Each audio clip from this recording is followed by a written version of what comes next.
As entrepreneurs, we want to make a difference. We want to build tremendous wealth by serving our customers, our clients well. We do that not for greed, but to deliver value to our customers and our clients to make a huge difference with our families and our communities. But I got to tell you, there's one challenge that most of us as entrepreneurs are not doing. It's having one of the most powerful conversations out there. And I have a remarkable financial advisor that's joining me today who's an extremely successful financial advisor, author, but most importantly, she's going to share with you how you can have the right conversation with your family so that it all comes together. See, we're in business, not for more business, not for more money, but for a great quality of life. We want it for ourselves, for our families, all stakeholders. Well, this conversation's going to help you accelerate your success even more. I'm John Bowen. Stay tuned. You do not want to miss this. Ordinary success? No way. You want amazing, remarkable, exceptional breakthroughs. Dig deep, think bold, drive hard, watch yourself soar beyond your dreams. AESNation.com. Lori Sackler, I am so excited to have you here. It is such, you're doing such amazing work. We have the privilege of working together in our roundtable mastermind group. And one of the things that became very clear to me is that you're a little different. You're starting a lot of conversations that most people don't. And there's certainly no shortage of financial advisors. There's no shortage of wealth out there. And certainly among the successful entrepreneurs that we have the privilege of having part of AES Nation, they aren't having these conversations. And as a senior vice president at Morgan Stanley Wealth Management and all the exposure, you not only have served your clients well, but you went ahead and wrote a book on how they could have these great conversations about the M word, money. Most of us would be happier talking about sex than money, which is that's an amazing thing. So, let's go, Lori. Give me why you're so passionate about this first, a little bit of the background that how you got to there, because I want to make sure our fellow entrepreneurs really understand how they can have this great conversation, because it's so empowering, not only for them, but for their enlightened self-interest for their whole family. Yeah, it was a journey because I started to experience both in my personal life, within families I'm related to, and in my business, families not having the conversation. And what I was witnessing firsthand was that not only the family relationships in conflict were being torn apart because they weren't having these important conversations, but the finances. So I started to think through this, and I was trying to explore what's going on, why is this happening? And it turned out that I was fortunate to start reading some books and figuring out that there was a huge transition of wealth taking place. There's a 70% failure rate, and the main reason is breakdown in communication and trust. So a light bulb went on. I did my further research, found no real literature on examining why is this the tough topic that nobody wants to go to? What is going on? And I found there was really nothing out there. So my passion beyond my clients was to put the word and the message out there and kind of help people get around this subject, and so that they can take the right course of action to help them preserve their family and their finances. Well, and this is so important for people that have a business too, because what happens is disruptive families. I mean, we 3 generations. I forgot what it's, short sleeves or whatever, but so long sleeves. Yeah, long sleeves. That's what it is. Yeah, the whole concept is that when we don't have conversations, things can blow up. They can blow up in our families, in our businesses. We can have divorces. We can have kids, be estranged. We can have, certainly business partnerships blow up, not having this money conversation. And one of the things, before we turned on the camera, you and I were talking about some real world examples and using names. I don't want to do that, but Lori, what are you seeing kind of broad base when people aren't having this conversation? What happens? Well, I have examples. I interviewed people all over the country. I actually interviewed advisors because I wanted to hear their life experiences. And just to give you one example, and this is a really great example because it involves not even having the conversation, but not having professional advisors. So I refer to a character in my book. It's, I protect the innocent by changing the names and circumstances. Sam Zemansky, he was a doctor, a very successful doctor who had immigrated from Poland. He was very quiet nature, didn't like to discuss personal issues, and certainly didn't have conversations with his kids around money. He and his wife were about to retire to Florida when she had a terrible car accident, was killed instantly. After her death, he decided to retire, moved to Florida, never employed financial advice, never had professional advice at all because he didn't want to pay a fee, which we hear a lot in our industry. Fast forward, he ends up connecting with a young woman, curvaceous and cute and adorable, and she sort of enters his life, and before you know it, there's $1 million that's left his IRA account with her signatures. So the kids intercede, and they decide it's time for us to figure out what's going on, and of course, they realize, and even the advisor told me, if we had had the money talk up front and we had gotten the professional advice on top of it to get all the right vehicles in place, we could have protected the assets and at the same time protected their dad. So he felt enormously uncomfortable that he knew that the family didn't want to talk about it. He knew that his dad didn't want to talk about it, but he didn't have the courage or the skills, the process to be able to follow to do it. And I hear these stories from all around the country. My guess is, Lori, there isn't a family that doesn't have this. I mean, I have my own personal situation as a kid growing up. My father and uncle had a pretty successful cast iron foundry business, and I just thought I was a really comfortable kid. And then, And you were. Well, I was, and I never had any conversation on this, and unfortunately, my dad didn't either. And he never had financial advisors nor my uncle. Something happened, and I remember in my junior year getting a call saying the foundry's going bankrupt, my parents are getting a divorce, and oh, by the way, good luck at college. You don't have a job, and you don't have any money. But and it was right at that moment I decided to be a financial advisor, and it's really the passion that you and I have, is that there's no reason not to have this conversation. So let's talk about how do we really kick this off. I mean, how do we get people to even want to start doing this? Well, let me just tell you what the M word is about. So it's really an interactive guide and a detailed roadmap for having the conversation.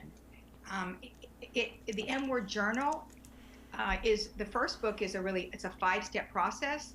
The second, the M word journal, is really an interactive guide and a focus on the how-to. Which includes collecting the financial information data. So I break it down into 5 steps. You really first have to identify what's the issue here, what's the transition point. Identify several that's going on. What do we need to talk about?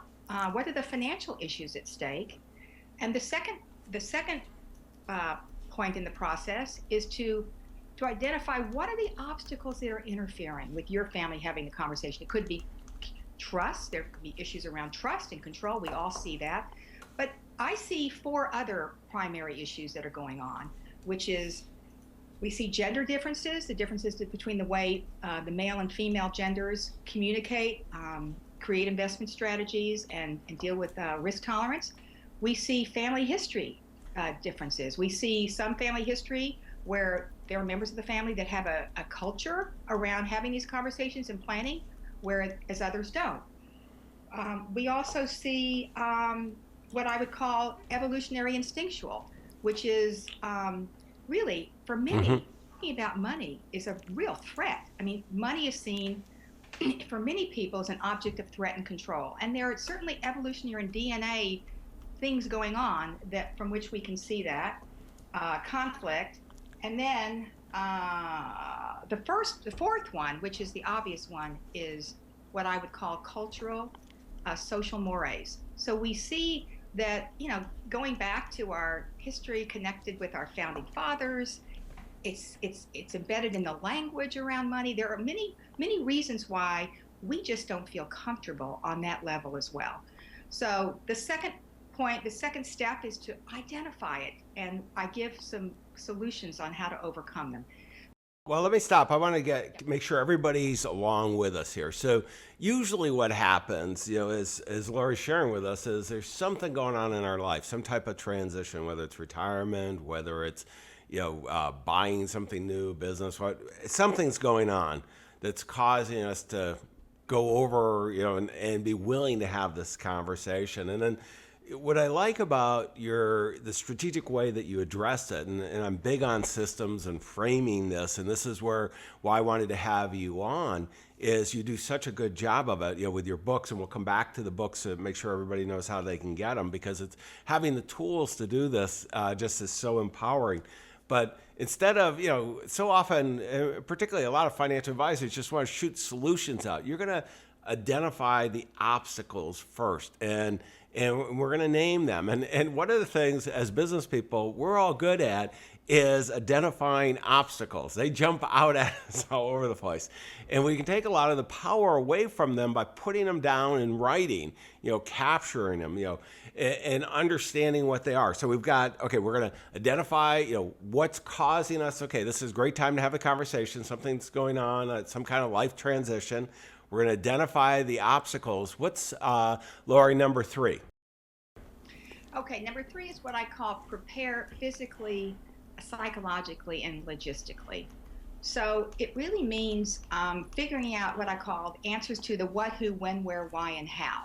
What do you need to talk about? Who needs to be a party to the conversation? When is the best time to have the conversation, and where? And why is it so important? This goes back to the first step, is identifying what's going on in the family. Is it an aging parent that's ailing? Is it transitioning to retirement and changes in cash flow, or even preparing for estate, right? So it's understanding identifying what you need to talk about, and why, when, where, and ultimately how. That's the big kahuna in the audience, right? Is how do we actually conduct this? And I take you through some very basic communication techniques about how to manage the conversation, resolve conflict around emotional and psychological issues, so that you can actually get through the talk and ultimately protect you and the family, right? Okay, and then the 4th step is what I call pick an advisor, pick the right professionals. This is a very daunting task. It's difficult to do on your own.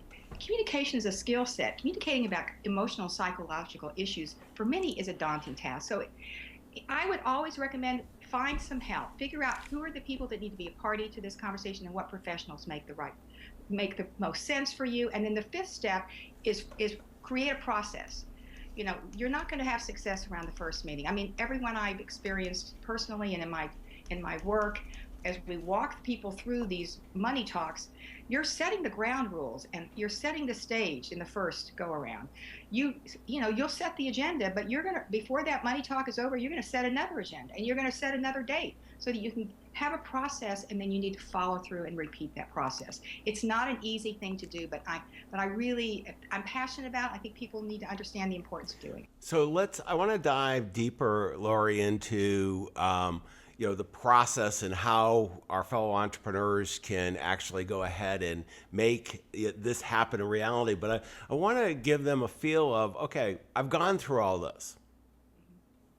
What are the results? We're all results driven. What are the results? When I have this conversation, and then I have it so that I've got an ongoing process that we're going to revisit this, and we're going to stay on track, and really everyone's up to speed.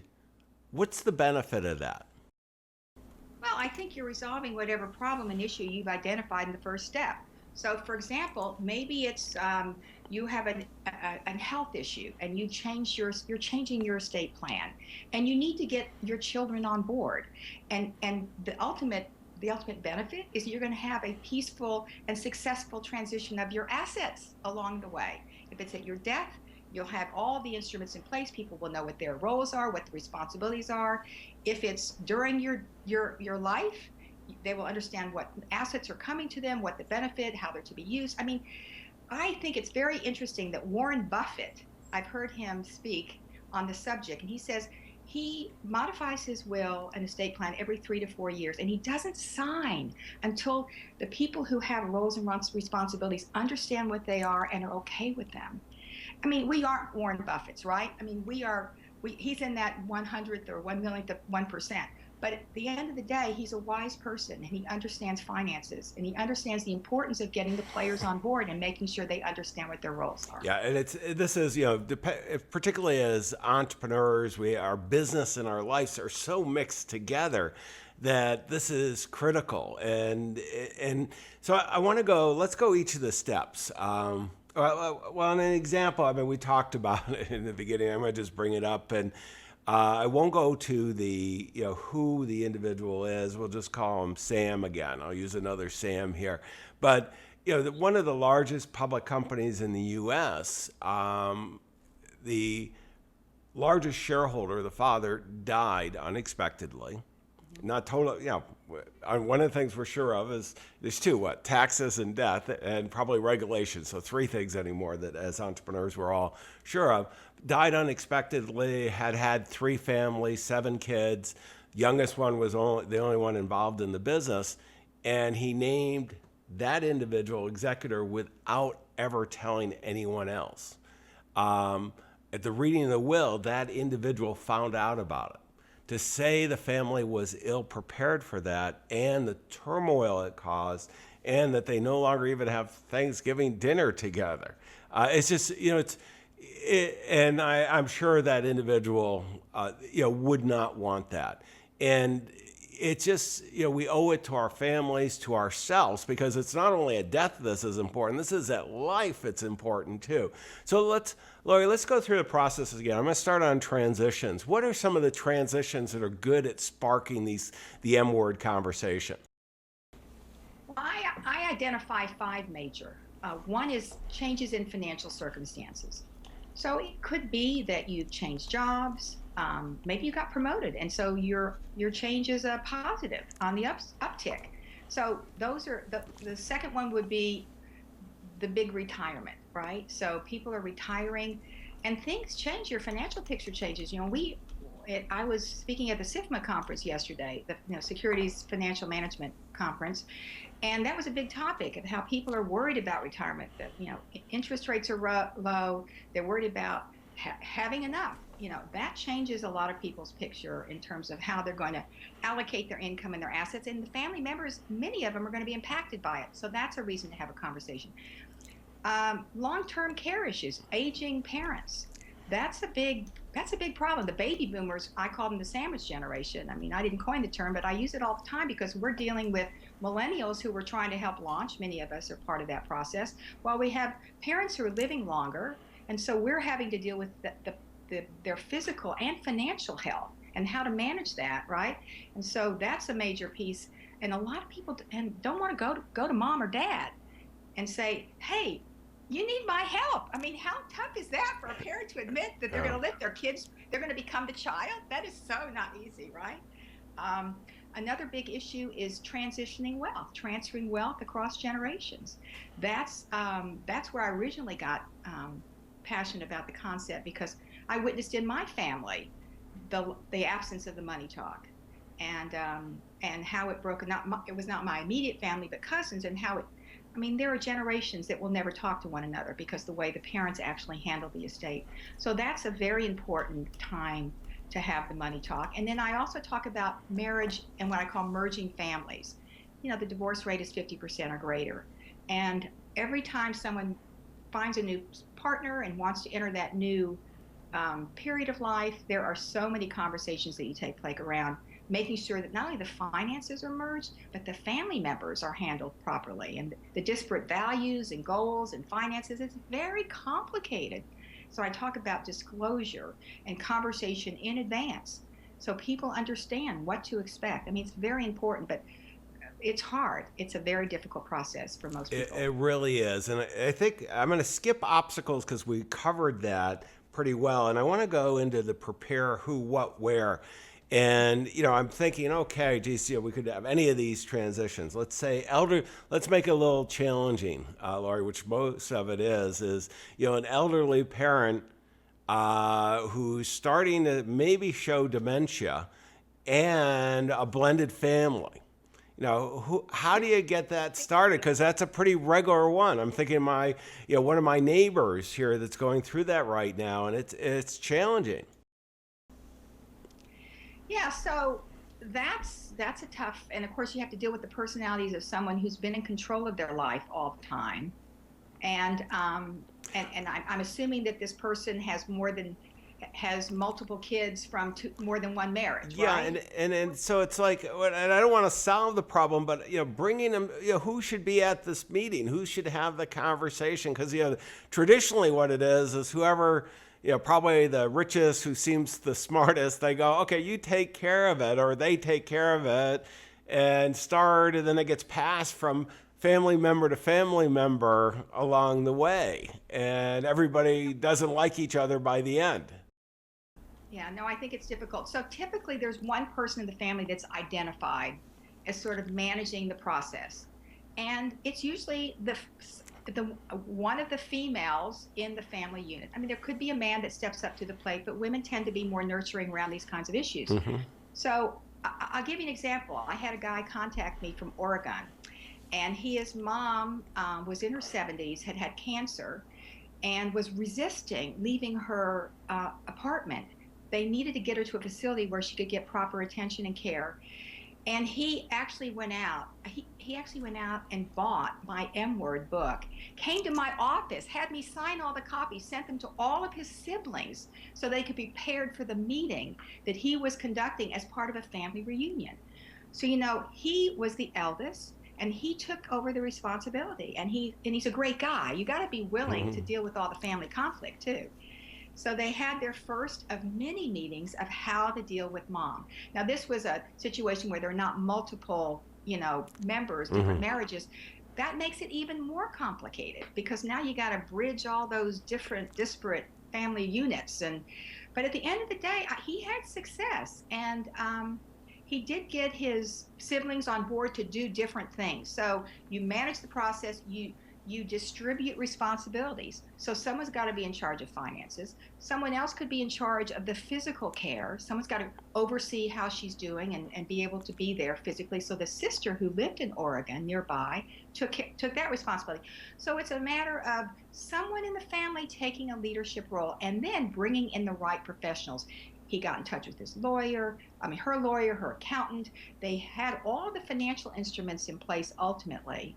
And now everyone just breathes better. They know mom's going to be okay, and they know how they're going to manage her physically and financially. Yeah, it's so important to do. And having gone through it personally with a stepfather, and in my case, we ended up, because of my background, I helped on, and then my stepsister was a very successful entrepreneur, and the two of us, and we continue to manage this, and it's actually one of the things that I want to bring up, Lori. It brought the family much closer together, because that transparency, the quality of conversation. You're so right. If you can come to agreement on how to manage mom, and if you have these conversations where people actually, believe it or not, trust develops. If you put people together, you find solutions around sensitive topics. I do think it brings people closer together. I have actually seen that repeatedly. So great comment. It's really true. Well, and I'm not going to say it's fun, but once you get past that heavy lifting stage, it does become. We're definitely. It's made a big difference in our lives, and I've seen it in so many others, and that's why I wanted to have you here. Let's go to step 4, though, the advisor. Who is how do you find the right advisor to help on this? Because, this is, as you and I know, so many of the financial advisors, there's over 400,000 financial advisors. Many are, good at investments, but, when we talk about relationships and everything, that's not what they signed up for. They're going to be more uncomfortable than the family. Yeah, but here's where I'm going to give you a plug. CEG. That's the solution for advisors. I mean, if they can get their arms around the comprehensive consultative approach where you're doing your discovery process, you know what the issues are, what are the health issues, you know what the estate looks like, you understand wealth transfer, protection, etc. I mean, this is not meant to be an advertisement for you, but I think that it is, because at the end of the day, advisors who adopt a process where it's very, very comprehensive will be able to be the quarterback.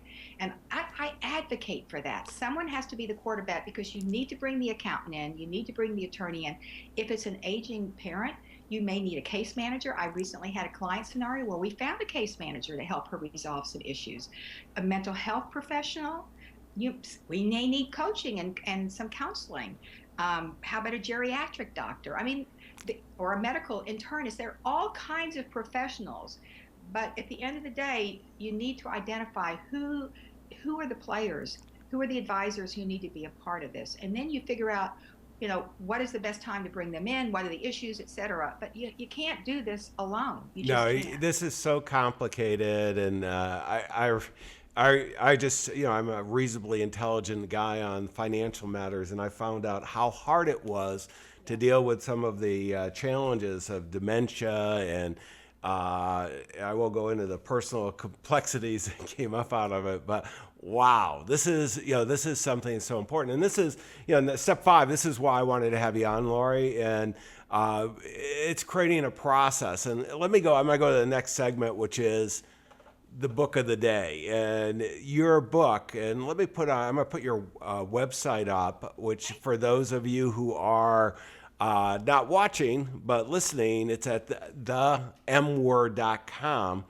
And Laura, you have 2 books up there, the M Word and the M Word Journal, and tell us about both of these, because when we talk about process, to me, this is, when you if you don't have framing, this is where people make mistakes. This is a tough conversation. By having the framing, it becomes, that much more easy.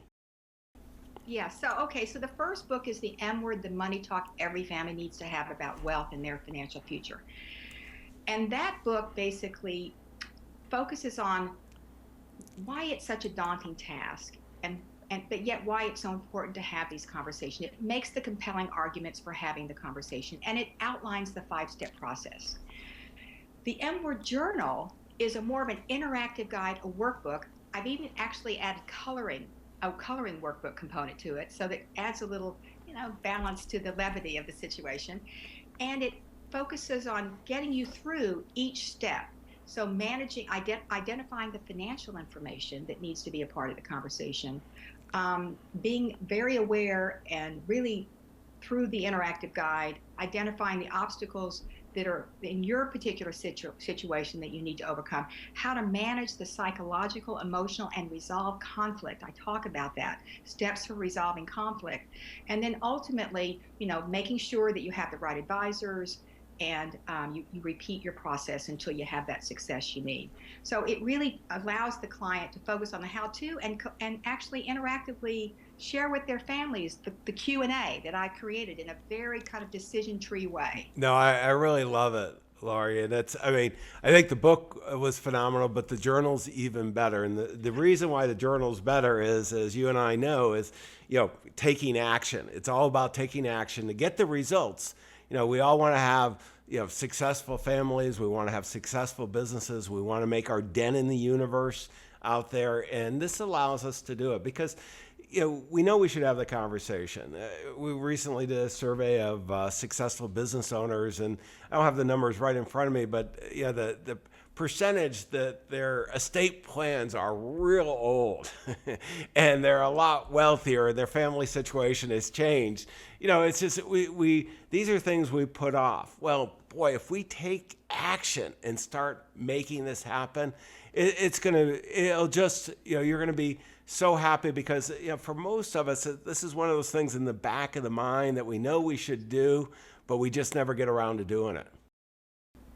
Yeah, after I wrote the first one, the comments I got from people around the country, and even the New York Times Review mentioned we need more focus on the how-to. We need more help. So I spent over a year trying to figure out all these steps because there's so many steps. There's so many details to getting you successful. And I'm hoping, look, I'm sure I didn't think of everything. I'm hoping that at least engage people in the process. You know, they have to get started somewhere. And I don't think there's anything like this out there. And I'm just hoping that through your podcast, more people will know about it. And this is not only know about it, but to actually execute on it. So let me go and share my key takeaways here. Okay. So key takeaways that are just so important for all of us. I mean, if we're going to take, get value out of spending the time together, it's taking action. And this is one that it's so easy to put to the side, is to have that money conversation. And what we want to do is we want to recognize, okay, when there's something, some kind of transition going on in our life, let's go ahead and take that, whether, it's a business situation, personal, whatever it is. And more likely than not, if you're an entrepreneur, there's something going on that you should have it. Right. And so we're gonna first identify that transition. Second, we're gonna acknowledge the obstacles. I always like to write them down. Even better, use the M-word journal. It's got all the tools, everything to do that. Identify, put a name on it. It kind of, when you do that, it takes the obstacles and takes them away rather than having them in our mind, fighting with them. And then prepare. Who, what, where. We've got all the tools in your journal, but it's, who should be there, and who in the family. Where should you do it? What? And have that framing. Use the journal. The advisor. I got to tell you, I'm looking at my notes. The advisor, this is so important to have someone who is looking at the big picture versus just investments, who's there, kind of a term we use is a personal chief financial officer. Much like we as entrepreneurs have CFOs for our businesses, we're going to have somebody who's kind of helping to facilitate the other experts that are needed that Lori shared with us. And then, create a process. I'm going to encourage you to, actually, I'm going to change it. Don't create a process. Just get the journal, the M-word journal, and do it, because you're too busy, and this is stuff we'll put off if we have to create the process. Use the process that Lori has. Lori, I want to thank you for taking the time and energy to, not only join us, but to put all this work in that's going to make a difference in so many people's life. Thank you very much. I appreciate the time. I appreciate you helping get the word out. It's not an easy conversation to have, and not everybody's receptive to it. So we need to push it out there a little bit. And the thing that I want to keep on coming back to is the end result. The result of having the conversation is so freeing and so good, and it brings families together, and that's the most powerful. So, right above me, you see aesnation.com.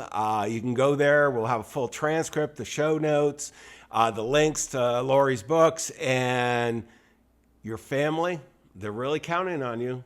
Don't let them down. Go make it happen. Have the M-word conversation. Wish you the best of success. Exceptional, remarkable breakthroughs. AESNation.com.